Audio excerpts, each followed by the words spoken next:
سیرت نبی رحمت صلی اللہ علیہ وسلم چیپٹر 4.4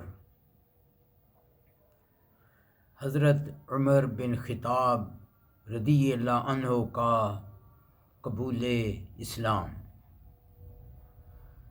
آپ کا قبول اسلام کئی واقعات کا مجموعہ ہے۔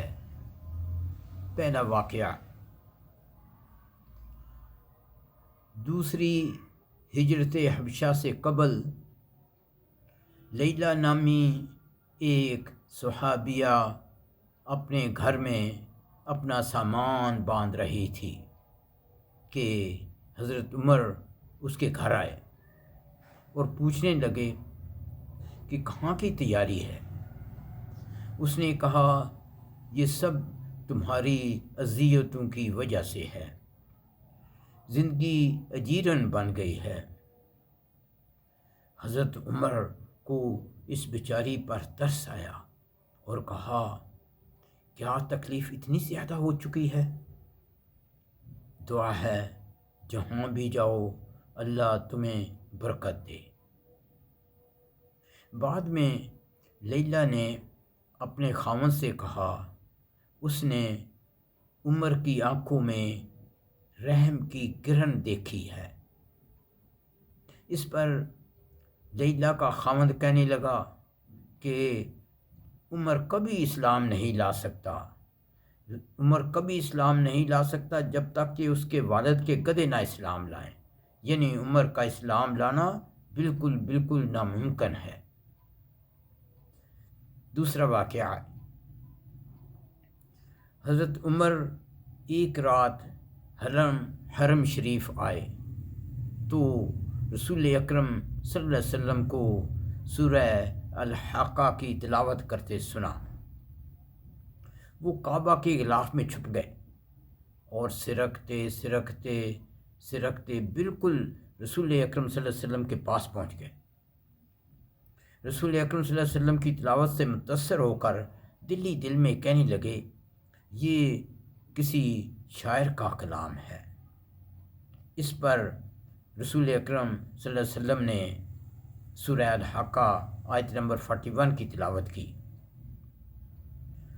وما هو بقول شاعر قلیلا ما تؤمنون، یہ کسی شاعر کا کلام نہیں، افسوس تم بہت کم ایمان لاتے ہو۔ حضرت عمر نے دل میں کہا، پھر یہ ضرور کسی کاہن کا کلام ہوگا۔ اس پر آپ صلی اللہ علیہ وسلم نے الحاقہ کی آیت نمبر 42 کی تلاوت کی۔ ولا بقول کاہن قلیلا ما تذکرون، اور نہ کسی کاہن کا قول ہے، افسوس تم بہت کم نصیحت پکڑتے ہو۔ اس پر حضرت عمر نے دل میں کہا، تو پھر یہ کس کا کلام ہے؟ آپ صلی اللہ علیہ وسلم نے الحاقہ آیت نمبر 43 کی تلاوت فرمائی۔ تنزیل من رب العالمین، تمام جہانوں کے رب کی طرف سے یہ اتارا ہوا ہے۔ پھر حضرت عمر نے دل میں کہا، ہو سکتا ہے کہ اس نے گھڑ لیا ہو۔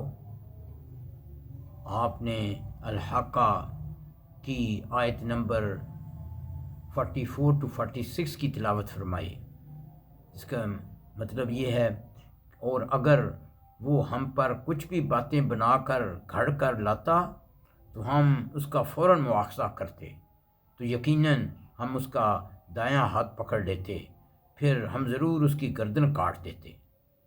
گویا اللہ تعالی غیبی انداز میں حضرت عمر سے باتیں کر رہے تھے۔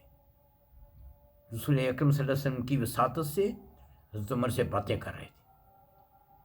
حضرت عمر کہتے ہیں، یہ تلاوت سننے کے بعد پہلی بار میرے دل میں اسلام داخل ہو گیا، لیکن میں قبائلی اور آبائی تعصبات کی وجہ سے اور بھی زیادہ اسلام کے خلاف ڈٹ گیا۔ تیسرا واقعہ،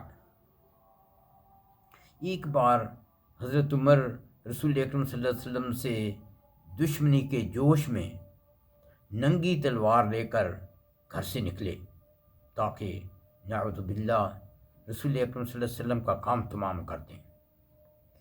راستے میں حضرت نعیم بن عبداللہ رضی اللہ عنہ سے ملاقات ہوئی، جو کہ اپنا اسلام چھپائے ہوئے تھے۔ حضرت نعیم نے پوچھا، کہاں کی ٹھانی ہے؟ حضرت عمر بولے، نعوذ باللہ رسول اکرم صلی اللہ علیہ وسلم کا کام تمام کرنے جا رہا ہوں۔ حضرت نعیم نے کہا، پہلے اپنے گھر کو تو سنبھالو، تمہاری بہن اور بہنوئی اسلام قبول کر چکے ہیں۔ اس طرح حضرت عمر کی توجہ دوسری طرف مبذول کر دی۔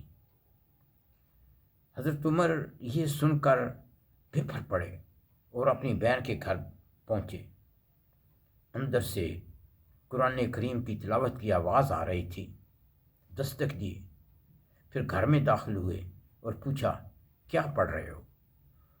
انہوں نے چھپایا تو حضرت عمر نے کہا، مجھے خبر مل چکی ہے کہ تم دونوں مسلمان ہو گئے ہو۔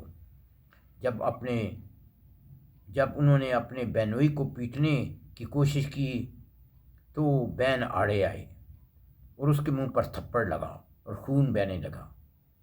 اس پر بہن نے عمر کو کہا، تم جو کچھ بھی کر لو، ہم اس مذہب پر کاربند رہیں گے۔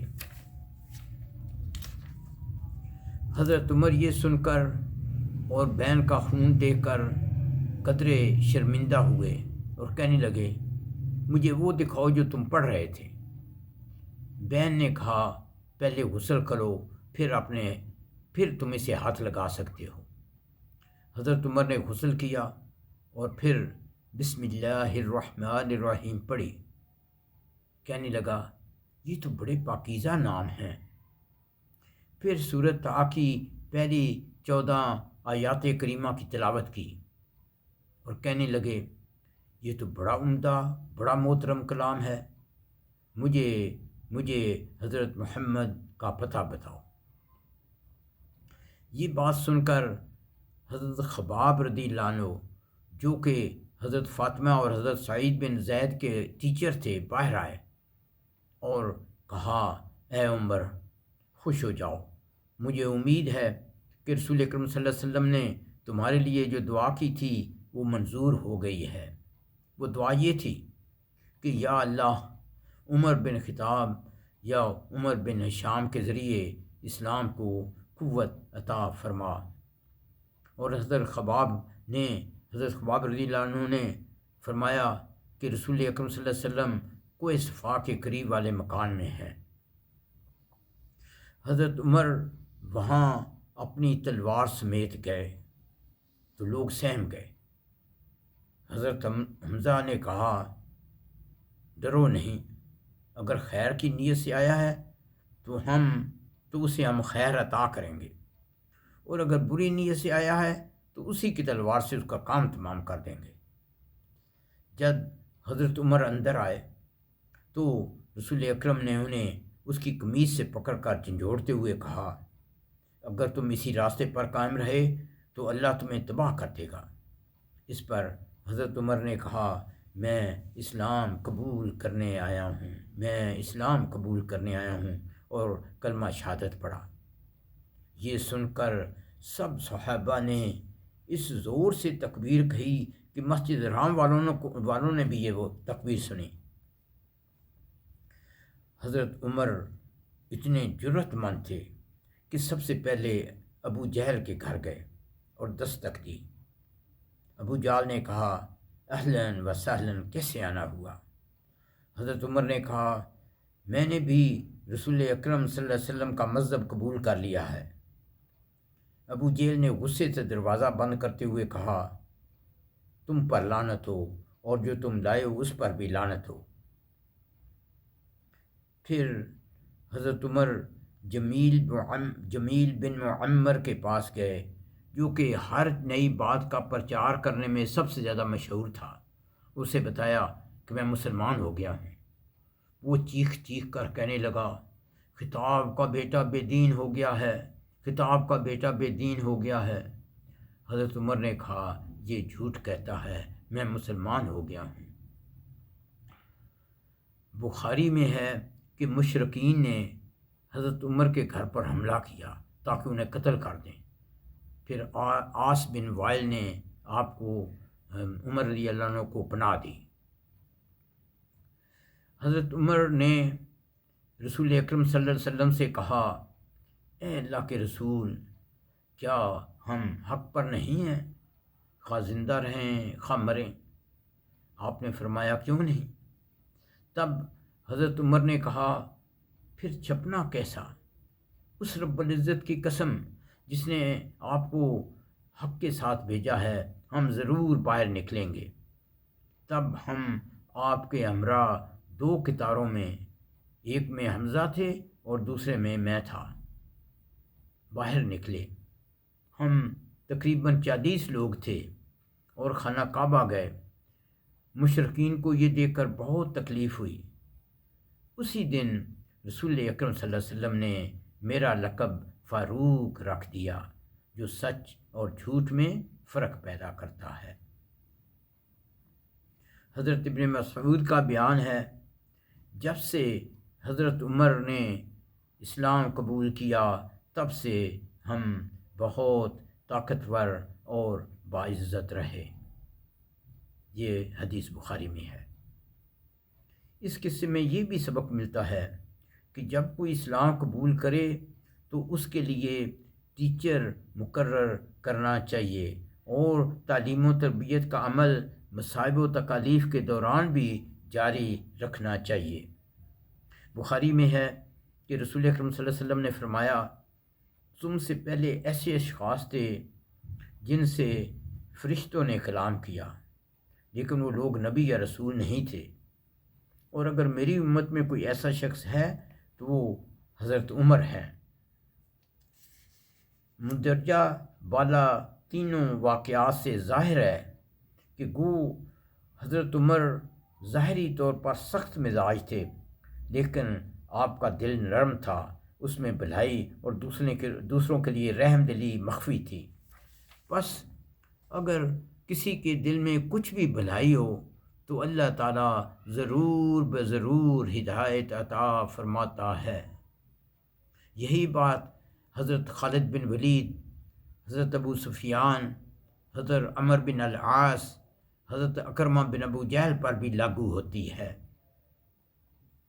اللہ تعالیٰ کی یہ سنت حضرت یوسف علیہ السلام کے بھائیوں اور سورۃ قلم میں باغ کے مالکوں پر بھی صادق بیٹھتی ہے۔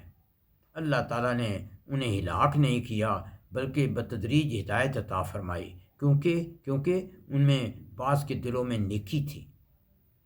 خاص طور پر اصحاب کہف کے دل میں نیک ارادہ تھا تو اللہ تعالیٰ نے ان کی جان اور ان کی ایمان کی حفاظت فرمائی۔ اس کے برعکس قارون اور فارون وغیرہ کے دلوں میں تھوڑی بھی نیکی نہیں تھی، اس لیے انہیں پوری طرح ہلاک کر دیا گیا۔ بس دل کے اندر نیکی کا بیج ہونا اللہ تعالیٰ کی بہت بڑی نعمت اور رحمت ہے۔ ربنا تقبل منا انك انت السميع العليم وتب علينا انك انت التواب الرحيم۔